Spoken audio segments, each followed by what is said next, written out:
Okay, let's unpack this. We are diving deep into source material that starts in, of all places, a quiet home in Georgetown, Washington, D.C. Right. It begins as this single devastating event, a terrifying domestic mass murder. But it quickly spirals. And when you say spirals, you mean it becomes this explosive international conspiracy. Exactly. This isn't just about catching a killer.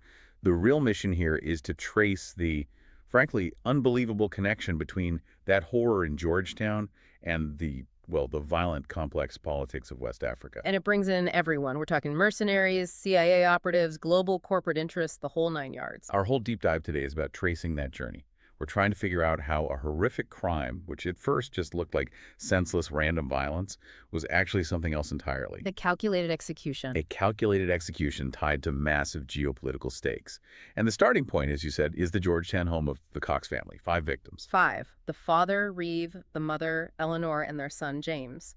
They were all found on the first floor. And then upstairs, on the 3rd floor, the 2 daughters, Nicole and Clara. The sources just immediately established the sheer monstrosity of the scene. Yeah. It defied any traditional classification, right? It did. All 5 were dead, but the killers had gone so far beyond just ending their lives. Yeah, they'd been shot and then subjected to extensive cutting and amputations.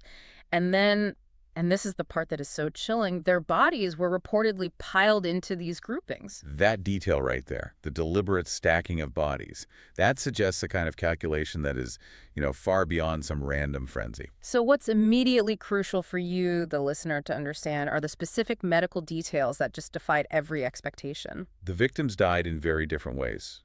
The son, James, he had his throat slit. The father, a single bullet wound to the forehead. And the mother, Eleanor, her neck was broken, twisted at this just completely unnatural angle. But the common thread, the thing that tied it all together, was this intensive cutting. And the analysis of that trauma is where this deep dive gets, well, really interesting. Because it suggests something about the killer's training, or maybe their lack of training. The medical examiner, Dr. Paula Cook, she noted that the cutting styles pointed to a variety of weapons, different levels of strength, and just different abilities. So not one person. Oh, definitely not. They identified at least one blade with a serrated edge and then another one that was unusually large.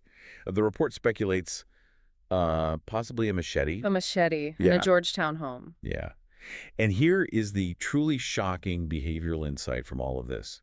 The amputations and the wounds. They weren't clean.